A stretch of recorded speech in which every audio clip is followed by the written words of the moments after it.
Hello students, स्वागत है आप लोगों का बीएमपी क्लासेस के यूट्यूब चैनल पर।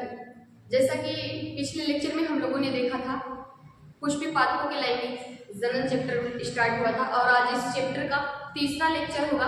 और आज के इस लेक्चर में हम लोग सीखने वाले हैं लघु बीजाणु जनन की प्रक्रिया, मेगा स्पोरोजेनेसिस की प्रक्रिया। इससे पहले क्लास में हम लोगों ने लघु बीजाणु की संरचना को देखा था, स्ट्रक्चर ऑफ माइक्रोस्पोर को देखा था, लघु बीजाणु की संरचना को देखा था। थोड़ा सा पिछला रिवीजन कर दे रहे हैं।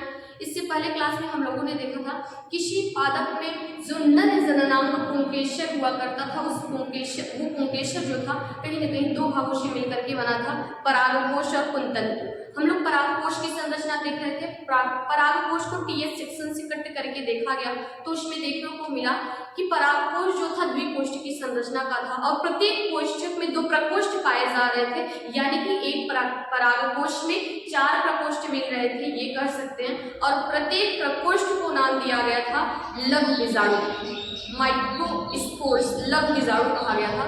और इस लघु बीजाणु के अंदर हम लोग देखने वाले हैं कैसे क्या कहाँ पाया जाता है। सबसे पहले लघु बीजाणु की संरचना देखे थे और एक प्रकोष्ठ जो हुआ करता था, पिछला लेक्चर ही है, पिछले लेक्चर में ये संरचना हमने बनाया था। इसमें सबसे पहले इस लघु बीजाणु की संरचना में सबसे पहले हमने जो देखा था, सबसे बाहर से अंदर की तरफ देखा जा रहा था, तो सबसे बाहर जो स्तर था उसको एपिडर्मिस यानी बाह्य त्वचा कहा गया था।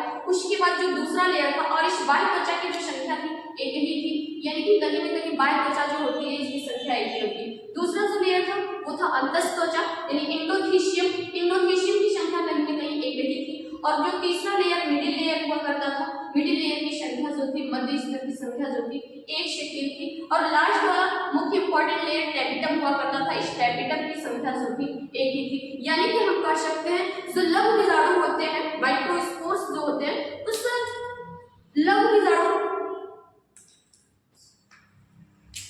लघु बीजाणु में कहीं न कहीं जो लास्ट लेयर हुआ करता था उस लघु बीजाणु का वो टैपिटम स्तर हुआ करता था। यानी कि उस लघु बीजाणु में 4 प्रकार के लेयर तो पाए जा रहे थे, लेकिन अगर लेयर की संख्या कभी पूछता है तो आप लोग बताइएगा 4 से 7 लेयर की संख्या हो सकती है। यानी कि कभी कभी स्तर की संख्या पूछ लेता है कितना स्तर पाया जा रहा है, तो 4 to 7 यानी 4 से 7 के बीच लेयर की संख्या हो सकती है। आज हम लोग सीखने वाले हैं बच्चों, ये देखिए लघु बीजाणु ध्वनि की संरचना देखें। लघु बीजाणु ध्वनि का लेयर के बारे में चर्चा की गई। इस लघु बीजाणु ध्वनि के अंदर हम लोग देखने वाले हैं लघु बीजाणु की संरचना। लघु बीजाणु यानी कि इस लघु बीजाणु ध्वनि के स्तर को बताया गया। इस लघु बीजाणु ध्वनि के अंदर ये छोटी छोटी जो कोशिकाएं दिख रही हैं, इनको कहा गया लघु बीजाणु कोशिका। और आप इस कोशिका का यहाँ पर दिख रहा होगा, एक से अधिक कोशिकाएं, ढेर सारी कोशिकाओं का समूह पाया जा रहा है, इसलिए यहाँ पर हम इनको लघु बीजाणु कोशिका न बोल करके लघु बीजाणु ऊतक भी बोल सकते, किताबों में लिखा गया है। ध्यान दीजिएगा बच्चों, हमने बताया इस लघु बीजाणु ध्वनि के अंदर असंख्य कोशिकाओं का समूह है, तो इनको हम लघु बीजाणु ऊतक भी बोल सकते हैं। और लघु बीजाणु ऊतक की किसी एक कोशिका को लघु बीजाणु कोशिका कहा गया। अब हम लोग सीखने वाले हैं इस लघु बीजाणु कोशिका के अर्धसूत्री विभाजन से किस तरह से लघु बीजाणु माइक्रोस्पोर्स का निर्माण होता है, वो पूरी प्रक्रिया हम लोग सीखने और जानने वाले हैं। तो यहाँ पर आज का हमारा टॉपिक रहेगा माइक्रोस्पोरोजेनेसिस।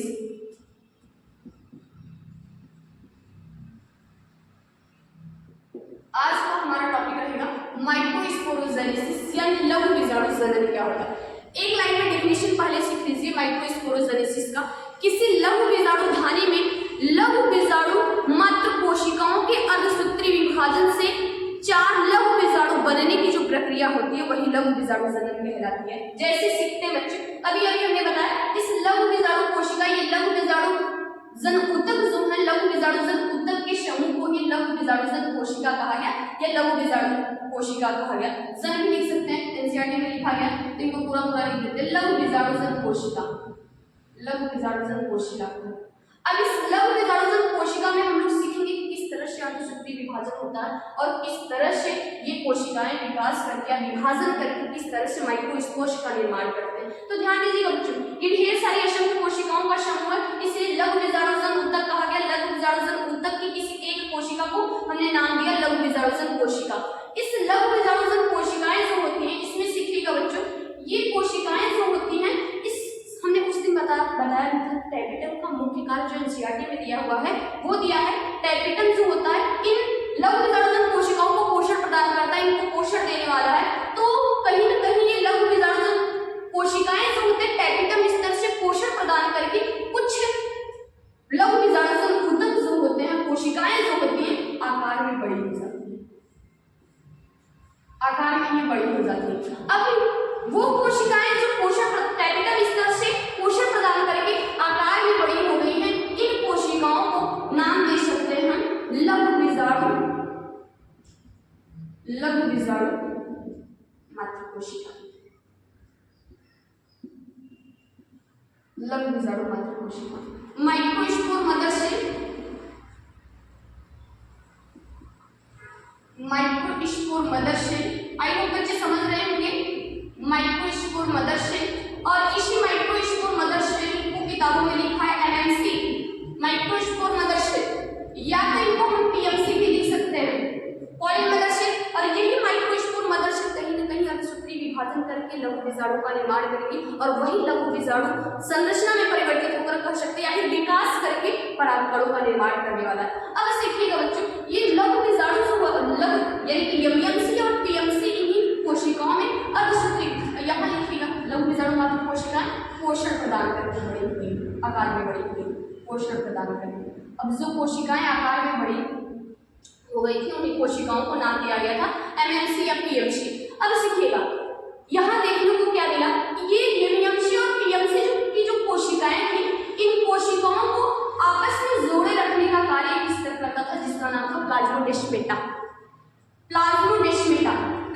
प्लाज्मोडेस्माटा की उपस्थिति के कारण इन कोशिकाओं में जीवद्रव्य का आदान प्रदान हो जा रहा था, जिसके कारण ये कोशिकाएं विभाजन नहीं कर पा रही थी। यानी कि हम ले लेते हैं, यहाँ पर एक दिखा देते हैं, मान लीजिए सपोज ये आपका एक लघु बीजाणु मात्र कोशिका को हमने लघु बीजाणु धानी के अंदर से बाहर निकाल लिया है, और इसमें सीखते हैं कि इसमें माइक्रोस्पोरोजेनेसिस की प्रक्रिया कैसे हो रही है और इसमें अंतःसूत्री विभाजन कैसे हो रहा है।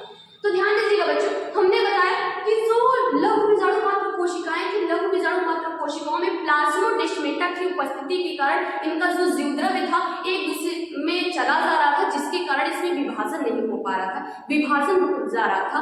तो इस प्लाज्मोडेस्माटा स्तर को हटाने के लिए क्या किया जाता है, सपोज यहाँ मान लीजिए हम दो लघु बीजाणु मात्र कोशिकाएं हैं, दो लघु बीजाणु मात्र कोशिकाओं के बीच ये प्लाज्मोडेस्माटा स्तर, जिसके कारण जीवद्रव्य का आदान प्रदान हो जा रहा है, और जीवद्रव्य के आदान प्रदान के कारण इन कोशिकाओं में विभाजन नहीं हो पा रहा है। तो करना क्या है, इन कोशिकाओं को इस प्लाज्मोडेस्माटा स्तर को हटाना है। तो स्वयं लघु बीजाणु मात्र कोशिकाएं अपने अंदर से कुछ पदार्थों का श्रावण करती हैं, कुछ पदार्थ का सिक्रीशन करती हैं और एक स्तर का निर्माण करती हैं। यहाँ देखिए एक स्तर का निर्माण करती है, यहाँ पहले दिखा देते हैं फिर वहां समझाते हैं बच्चों। एक स्तर का निर्माण करती हैं और इस स्तर की उपस्थिति के कारण यहाँ पर प्लाज्मोडेस्माटा स्तर जो होता है वो गायब हो जाता है। यानी प्लाज्मोडेस्माटा स्तर कहीं न कहीं इनके जीवद्रव्य को जोड़ रहा था। जैसे ही इस स्तर का निर्माण होता है, स्वयं लघु बीजाणु मात्र कोशिकाएं अपने अंदर से कुछ पदार्थों का सिक्रीशन करती हैं, जिससे एक लेयर बन जाता है, और इस लेयर का नाम होता है काइलोज स्तर। इस स्तर का नाम है काइलोज स्तर। तो ध्यान दीजिएगा बच्चों, ये जो लेयर बन गया है, यानी कि ये जो लघु बीजाणु मात्र कोशिका एक हमने लघु बीजाणु धानी के अंदर से निकाला था, इस पर एक लेयर बना है और इस लेयर का नाम है काइलोज स्तर, काइलोज लेयर। यानी कि काइलोज स्तर की उपस्थिति के कारण यहाँ पर प्लाज्मोडेस्माटा तो हट गया, यानी प्लाज्मोडेस्माटा की उपस्थिति के कारण जीवद्रव्यों का आदान प्रदान हो रहा था, जिससे कोशिका विभाजित नहीं कर पा रही थी। तो एमएमसी और पीएमसी की कोशिकाओं ने स्वयं कुछ पदार्थों का सिक्रीशन किया, जिसके कारण ये लेयर तो हट गई, प्लाज्मोडेस्माटा तो हट गया और ये नया लेयर चला काइलोज स्तर। अब हम लोग समझते हैं बेटा कि आप लोग सुनिएगा, आप लोग 12th के स्टूडेंट हैं तो पक्का 11th पढ़कर ही आए होंगे और हमारी बातों को समझ रहे होंगे। हमारे स्कूल के बच्चे जो हैं वो ज़्यादा समझ रहे होंगे जो हमारा क्लास अटेंड किए हैं। तो सुनिएगा, आप लोग 11th से पढ़े होंगे, हम लोग थोड़ी सी विभाजन की प्रक्रिया देख लेते हैं। मान लीजिए कोई द्विगुणित कोशिका है, आपको पता होना चाहिए विभाजन जो होता है कोशिकाओं में, विभाजन जो होता है हमेशा द्विगुणित कोशिकाओं में अनुसूत्री विभाजन होता है और अगुणित कोशिकाओं में हमेशा समसूत्री विभाजन होता है। और ज्यादातर तो ये देखा गया। फिर उसके बाद बताया गया कि समसूत्री विभाजन के फलस्वरूप हमेशा 2 नई कोशिकाओं का निर्माण होता है, जबकि अर्धसूत्री विभाजन के फलस्वरूप हमेशा 4 नई कोशिकाओं का निर्माण होता है। तो यहाँ पर ये कोशिकाएं जो एमएमसी और पीएमसी थी, ये कोशिकाएं हमेशा द्विगुणित होती है, ये द्विगुणित कोशिकाएं हैं। और ये है कौन? वही लघु बीजाणुजन कोशिकाएं जो कि वही पोषण प्रदान करके टैपिटम स्तर से आकार में बड़ी हो गई थी, और आकार में बड़ी होने के कारण उनका नाम चेंज कर दिया गया, उन्हीं कोशिकाओं को एमएमसी और पीएमसी नाम दिया गया। तो ये द्विगुणित कोशिकाएं हैं। अब इस द्विगुणित कोशिकाओं में मियोसिस होगा, यानी अर्धसूत्री विभाजन होगा। मियोसिस होता है, अर्धसूत्री विभाजन होता है।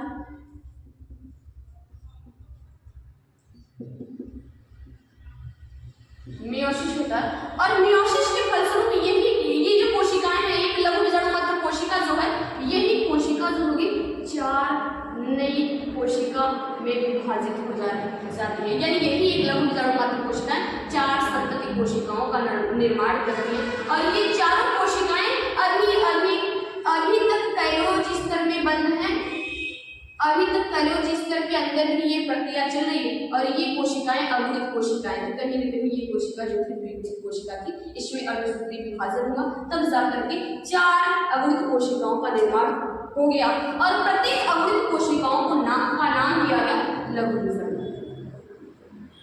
लघु बीजाणु नाम दिया। माइक्रोस्पोरिक और ध्यान दीजिएगा बच्चों, ये माइक्रोस्पोर अगुणित है, इसमें कुछ सूत्रों की संख्या आगे हो गई है। और साथ ही साथ ये इन अगुणित एक कोशिका को लघु बीजाणु कहा गया। अब इन 4 अगुणित कोशिकाओं के साथ साथ ये कैलोज स्तर, अब यानी कि ये संरचना का मतलब कैलोज स्तर और साथ ही साथ 4 अगुणित कोशिकाएं, ये संरचना जो होती है, ये कहलाता है पराग चतुष्क।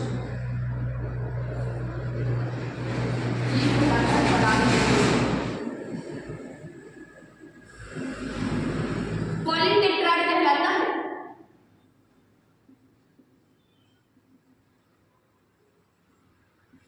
पॉलीटेट्राड कहलाता है।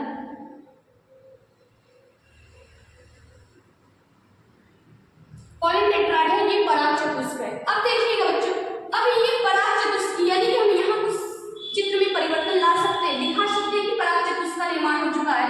अब देखिएगा, यानी कि कहने का मतलब सपोज ये 4 कोशिकाएं एक लघु बीजाणु एमएमसी पीएमसी विभाजित करके एक पराग चतुष्क, दूसरा पराग चतुष्क यहाँ दिख रहा है, दूसरा पराग चतुष्क। ऐसे प्रत्येक एमएमसी पीएमसी अर्धसूत्री विभाजन करके ऐसे ढेर सारे यानी 4 गुना कर सकते हैं, माइक्रोस्पोर्स का निर्माण कर चुके हैं। पराग चतुष्क माइक्रोस्पोर्स का 4 गुना माइक्रोस्पोर्स का निर्माण हुआ है, लघु बीजाणु का निर्माण हुआ, लेकिन जितनी संख्याएं थी उतनी संख्या में पराग चतुष्क का निर्माण होने वाला है। अब हम लोग सीखते हैं, अब ये पराग चतुष्क में जो 4 अगुणित कोशिकाएं पड़ी हैं, ये बाहर कैसे निकलेंगी भाई? इनको बाहर तो निकालना पड़ेगा। इस लघु बीजाणुधानी के अंदर स्वतंत्र रूप से माइक्रोस्पोर तो रहने चाहिए, फिर उसके बाद इस कहीं न कहीं माइक्रोस्पोर्स का डेवलपमेंट होगा, विकास होगा, तब जाकर के ये माइक्रोस्पोर परिवर्तित हो जाएगा परागकण में। तो सीखते हैं बच्चों, ये जो कैलोज स्तर में बंद ये 4 अगुणित कोशिकाएं पड़ी हुई है, ये संरचना पराग चतुष्क कहला रहा है। देखते हैं ये स्वतंत्र कैसे हुआ। अब ध्यान दीजिएगा बच्चों, एक पहला फंक्शन था टैपिटम का कि ये किनको पोषण प्रदान कर रहे थे, लघु बीजाणुजन कोशिकाओं को पोषण दे रहे थे, तभी आकार में बड़ी हुई एमएमसी पीएमसी का निर्माण हुआ। और कहीं न कहीं ये एमएमसी पीएमसी जो एनसीईआरटी में लिखा है प्रपंच कोशिकाएं नाम दिया है। अब सुनिएगा बच्चों, दूसरा फंक्शन टैपिटम का देखिएगा, ये टैपिटम अपने अंदर से एक एंजाइम से स्रावन करता है और उस एंजाइम का नाम होता है कैलेज एंजाइम। ये टैपिटम अपने अंदर से एक एंजाइम से निकलता है, कैलेज एंजाइम। जैसे आपको पता होना चाहिए बच्चे कि हमारे शरीर में ऐसे ढेर सारे एंजाइम्स पाए जाते हैं, जैसे कहीं न कहीं डीएनएज एंजाइम जो होता है डीएनए का पाचन करता है, और आरएनएज एंजाइम जो होता है आरएनए का पाचन करता है, और ऐसे ढेर सारे एंजाइम्स जो पड़े रहते हैं, ढेर सारे पोषक तत्वों का पाचन करते हैं। उसी तरह से यहाँ एक एंजाइम आया जो टैपिटम स्तर ने अपने अंदर से स्रावित किया इस एंजाइम को, इस एंजाइम का नाम था कैलेज एंजाइम। और ये कैलेज एंजाइम आकर के इस कैलोज स्तर को डाइजेस्ट कर दिया, यानी खत्म कर दिया। वो कैलेज एंजाइम आया और इस पर पड़ा, जिससे कैलोज स्तर जो था वो गायब हो गया। कैलोज स्तर गायब हो गया।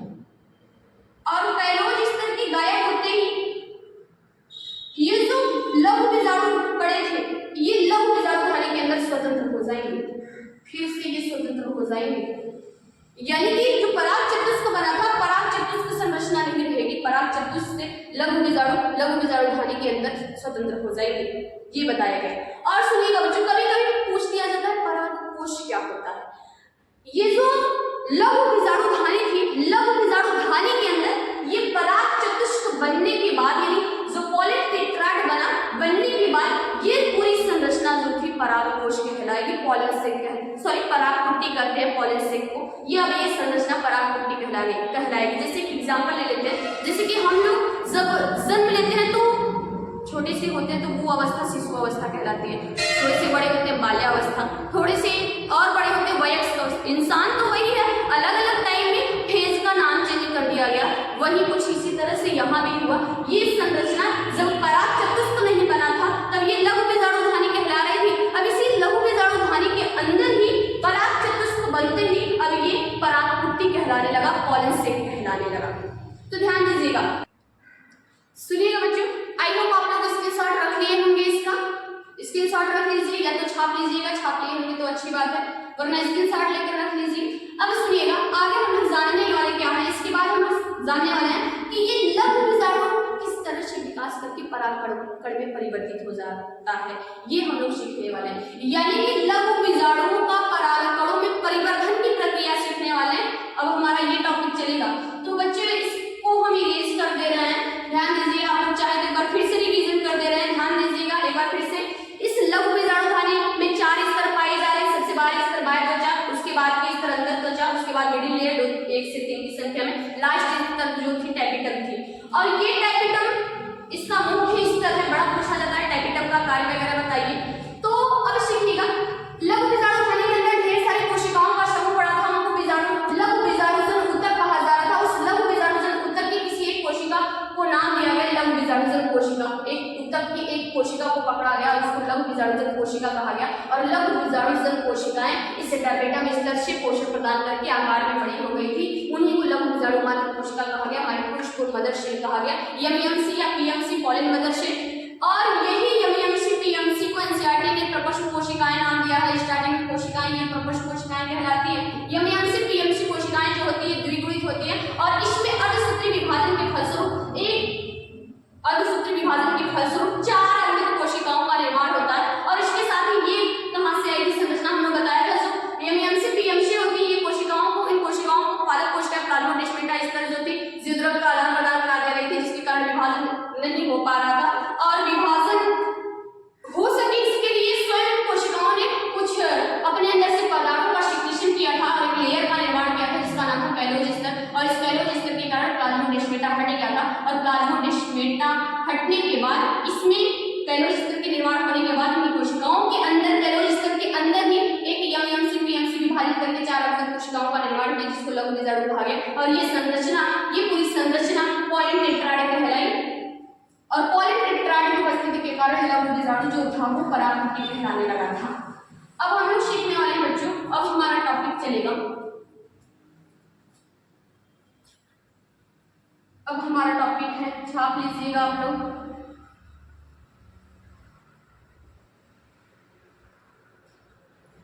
अब हमारा टॉपिक चलेगा बच्चों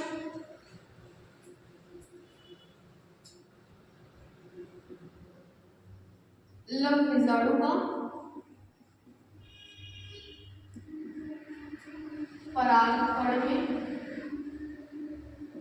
परिवर्तन, किस तरह से विकास करके डेवलपमेंट करके लघु बीजाणु परिवर्तित हो जा रहे हैं परागकण में, ये हमारा टॉपिक है। ये बात हम लोग सीखने वाले बच्चे। नोट्स की बात करें तो आप लोगों को नोट्स दे दिया जाएगा। परिवर्तन सीखने वाले बच्चों, ये देखिए, ये हमने एक अवृत कोशिका है, आपको देखकर पता चल जाना चाहिए अवृत कोशिका है, तो लघु बीजाणु में है, एक लघु बीजाणु है। और पादप कोशिका है, पादप कोशिका तो जाहिर सी बात है इसमें कोशिका भित्ति होगी।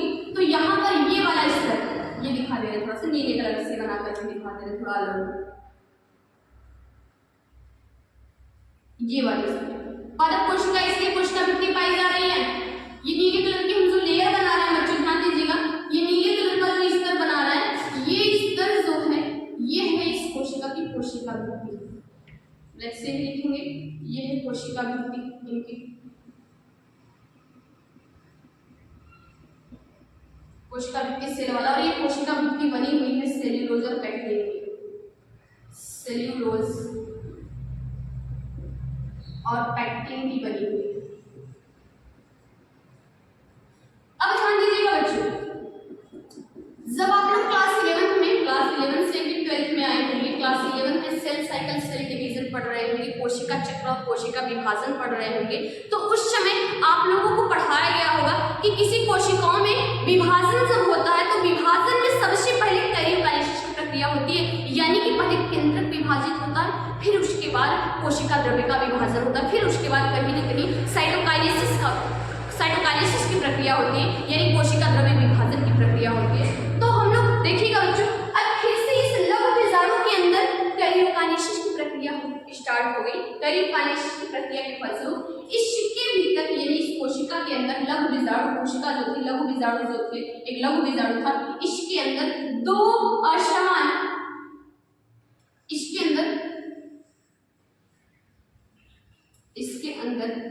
दो असमान केंद्रक का निर्माण हुआ। कहने का मतलब असमान केंद्रक का मतलब एक केंद्रक छोटा था थोड़ा और एक केंद्रक बड़ा था।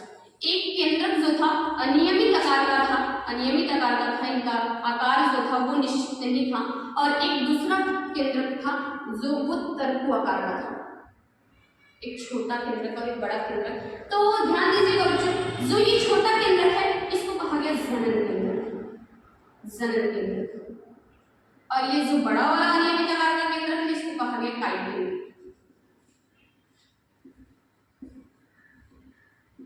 केंद्रक। ठीक है बच्चों, अब फिर से यानी कि इसमें कैरियोकाइनेसिस की प्रक्रिया तो हो गई, अब कोशिका विभाजन चल रहा है, यानी कि कोशिका विभाजन पूरी तरह से विभाजन नहीं होने वाला है, बस दो असमान कोशिकाओं का निर्माण होने वाला है। फिर से अब इस कोशिका के अंदर कैरियोकाइनेसिस की प्रक्रिया के बाद फिर से साइटोकाइनेसिस होगी। साइटोकाइनेसिस की प्रक्रिया के बाद फिर दो असमान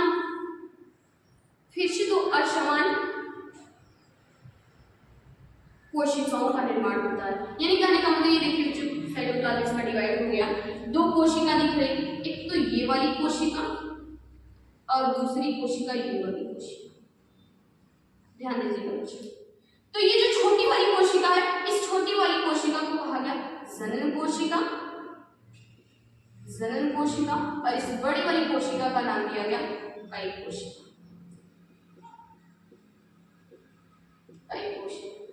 कायिक कोशिका में कायिक केंद्रक पाया जा रहा है, इसलिए कायिक कोशिका कहलाएगी, और इसमें जनन केंद्रक की उपस्थिति के कारण ये जनन कोशिका कहलाएगी। अब सुनिएगा बच्चों, अभी तो यहाँ ये स्तर है यानी कि कोशिका भित्ति वगैरह है, अब क्या होगा, जैसे इसमें इस विभाजन की प्रक्रिया होती है, जनन कोशिका और कायिक कोशिका बन जाती है, उसके बाद इस कोशिका यानी कि इस संरचना के अंदर कायिक कोशिका और जनन कोशिका के बनने के बाद ये पता होना चाहिए, ब्लू कलर से हम बना रहे हैं तो ये क्या बन रही है, मैंने ब्लू कलर से बनाया जो था हमने वो था सेल वाले का, ये है सेल वाली कोशिका भित्ति। और कोशिका भित्ति किसकी बनी हुई है बच्चों, सेल्यूलोज और पैक्टिन की। ध्यान दीजिएगा, ये कोशिका ये बनी हुई है सेल्यूलोज और पैक्टिन की, यानी कि कोशिका भित्ति है इनका, कोशिका भित्ति है इनका। ये ब्लू कलर से जो दिख रहा है ये कोशिका भित्ति। अब कुछ समय के बाद क्या होगा बच्चों, सुनिएगा, फिर से यहाँ पर हमने एक लेयर बनाने का प्रयास किया है। अब इस कोशिका भित्ति के बाहर क्या लिखा है, एक स्तर बन रहा है, एक लेयर बन रहा है। कैसे बन रहा है, क्या अभी बन रहा है, एक स्तर का निर्माण हो रहा है, यहाँ एक लेयर बन रहा है बच्चों, ध्यान दीजिएगा बच्चों। कॉपी पेन लेकर के बैठिएगा, चीजों को नोट्स करते रहिएगा। कहानी सब एनसीईआरटी में दी हुई है, लेक्चर अटेंड करने के बाद एनसीईआरटी पकड़ेंगे, आप पढ़ेंगे तो वहाँ समझ में आएगा। थोड़ा सा इधर उधर करके दिया है, कुछ चीजें पहले कुछ चीजें बाद में इधर उधर करके दिया है, इसलिए बच्चे केवल एनसीईआरटी पढ़ते हैं तो उलझ जाते हैं, समझ नहीं आता। हमने प्रयास किया है एक तरफ से पढ़ाने और समझाने का। ध्यान दीजिएगा बच्चों, इस कोशिका भित्ति के बाहर एक लेयर जमती हुई दिख रही है और ये लेयर जो है किससे मिलकर के बनी हुई है, ये चीज हम यहाँ बता दे रहे हैं। ये लेयर बना हुआ है स्पोरोपोलिन से, स्पोरोपोलिन से। और इस स्पोरोपोलिन का सिक्रीशन, ये स्पोरोपोलिन आया वहां से, ये निकाला है एपिडर्म स्तर ने निकाला है। स्पोरोपोलिन प्लस ये वर्षायुक्त पदार्थ से मिलकर के बना है, वर्षायुक्त पदार्थ, वर्षायुक्त पदार्थ।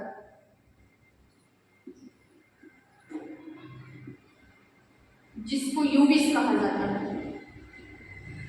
यूबिस जो है चिपचिपा वर्षायुक्त पदार्थ है जो कि इस परागकण पर लगा रहेगा, तभी तो किसी स्त्री के स्तर पर जाकर के चिपकने में सहायता प्रदान करेगा। तो ध्यान दीजिएगा, इस यूबिस काय का यानी यूबिस कण जो निकला है, स्पोरोपोलिन निकला है, दोनों मिल करके प्रोविश बनाते हैं, प्रोविश। तो इस प्रोविश का सिक्रीशन ये बाहर जो कोशिका भित्ति के बाहर एक लेयर चढ़ती हुई दिख रही है, टैपिटम स्तर ने किया है। टैपिटम स्तर का देखिए कितना रोल है, कितना बड़ा योगदान है यहाँ पर। तो यहाँ पर अब ये संरचना यानी ये जो प्रोविश बना हुआ है, ये संरचना कोशिका भित्ति की बाहर वाली संरचना जो होगी, ये किसी परागकणों का बाह्य छोर कहलाएगी, बाह्य छोर।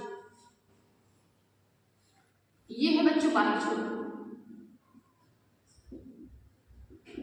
बाह्य छोर एक्साइल। और बाह्य छोर के भीतर एक लेयर थी, एक भित्ति थी जो किसकी बनी हुई थी, कोशिका भित्ति थी। और ये जो नीले कलर की दिख रही है, ये कहलाएगी अंतःचोल, अंतःचोल है ये, अंतःचोल है इंटाइन। एक्साइल और इंटाइन का निर्माण हो गया। ये अंतःचोल किससे बना हुआ है, सेल्यूलोज और पेक्टिन का। पूछा जा सकता है अंतःचोल किसका बनता है, सेल्यूलोज प्लस पेक्टिन का बना होता है, पेक्टिन का बना होता है अंतःचोल। और साथ ही साथ यहाँ पर दो असमान कोशिकाएं हैं, बड़ी कोशिका है, छोटी कोशिका। बड़ी कोशिका को कायिक कोशिका कहा गया, छोटी कोशिका को जनन कोशिका कहा गया। जनन कोशिका के भीतर जनन केंद्रक उपस्थित है, कायिक कोशिका के भीतर कायिक केंद्रक उपस्थित है। और साथ ही साथ देखिएगा बच्चों, एक ऐसा स्पेस है, एक ऐसा जगह है, एक ऐसा स्थान है जहां पर एक्साइल नहीं पाया जा रहा है, यानी कि बाह्य छोर नहीं पाया जा रहा है। तो जहां पर एक्साइल नहीं पाया जा रहा है, वो संरचना जो होती है जनन छिद्र कहलाती है। अब ये जनन छिद्र का कार्य देखेंगे हम लोग। जनन छिद्र के अंदर कहीं ना कहीं पॉलिनेशन की प्रक्रिया के बाद जनन छिद्र के अंदर ही जो परागनलिका का निर्माण होता है, परागनलिका का निर्माण इसी जनन छिद्र से होने वाला है। तो ध्यान दीजिएगा बच्चों। और एक बात यहाँ और सीखिएगा, पूछा जाता है कि ये स्पोरोपोलिन क्या होता है। स्पोरोपोलिन जो होता है ये पादप जगत का सबसे कठोर पदार्थ है, ये बात याद रखिएगा। इस स्पोरोपोलिन पर कितना भी आप अम्ल, क्षार, टेम्परेचर, गर्मी, ठंडी, कितना भी व्यवहार कर डालिए इनके ऊपर, ये स्पोरोपोलिन खत्म नहीं होता। यानी कि कर सकते हैं परागकण जो होते हैं ये जीवाश्म के रूप में भी संचित करके रखे जा सकते हैं। सबसे छोटा पादप कोशिकाओं का ये जीवाश्म के रूप में संचित करके रखा जाता है इसी स्पोरोपोलिन की वजह से। ये करोड़ों वर्षों तक ये जो परागकण होते हैं बचे रहते हैं, सुरक्षित इनको रखा जा सकता है। सभी परागकण नहीं, हर परागकणों का अपना अपना जीवन काल होता है। प्रत्येक पादप के जो प्रत्येक पादप के परागकण होते हैं उनका जीवन काल अलग अलग होता है, लेकिन जो जीवाश्म मिलते हैं पादप कोशिक वो स्पोरोपोलिन की उपस्थिति के कारण ही मिलते हैं। ये इस स्पोरोपोलिन पर यानी पादप जगत का सबसे कठोरतम पदार्थ है। और आप लोगों को पता होगा इसी तरह से जंतु जगत का सबसे कठोरतम पदार्थ क्या होता है, पता है? वो होता है हमारे दांतों में पाए जाने वाला इनेमल, जो हमारे दांतों को कठोरता या मजबूती प्रदान करता है। तो जंतु कोशिकाओं में सबसे कठोर पदार्थ हमारे दांतों में पाए जाने वाला इनेमल, और पादप कोशिकाओं में सबसे कठोरतम पदार्थ स्पोरोपोलिन लिख दे रहे हैं। पादप जगत का सबसे कठोर पदार्थ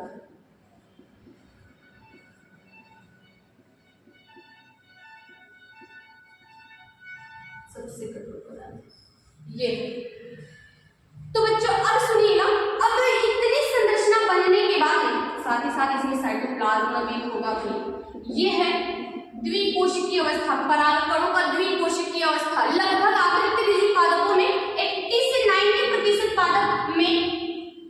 परागकणों में यही अवस्था रहती है, द्विकोशिकीय अवस्था उनकी होती है, यानी कि असमान कोशिकाओं का ही निर्माण होता है। केवल 10% पादपों में ही समान कोशिकाओं का निर्माण हो सकता है, यानी कि ये अनियमित आकार, ये जो एक बड़ी कोशिका छोटी कोशिका बताई है वो सेम आकार के हो सकते हैं, लेकिन 80 से 90% पादप आवृत्तिबीजी पादपों में असमान कोशिकाओं का निर्माण ही होता है। एक बड़ी कोशिका रहती है और एक छोटी कोशिका रहती है। सुनिएगा बच्चों, आई होप आप लोगों को ये पूरी कहानी समझ में आ गई होगी। आप लोग स्क्रीनशॉट रख लीजिए या तो छाप लीजिए, बात रहेगी नोट्स की तो पीडीएफ अभी भेज दिया जाएगा आप लोगों के लिए। वैसे आज के लिए इतना ही, धन्यवाद। और बच्चों आप लोगों को कुछ डाउट हो तो कमेंट बॉक्स में लिखिएगा, उस डाउट सब क्लियर कर दिया जाएगा। और साथ ही साथ वीडियो को लाइक कीजिए, सब्सक्राइब कीजिएगा और कमेंट करिएगा और अपने दोस्तों तक शेयर करिएगा। आज के लिए इतना ही, थैंक यू।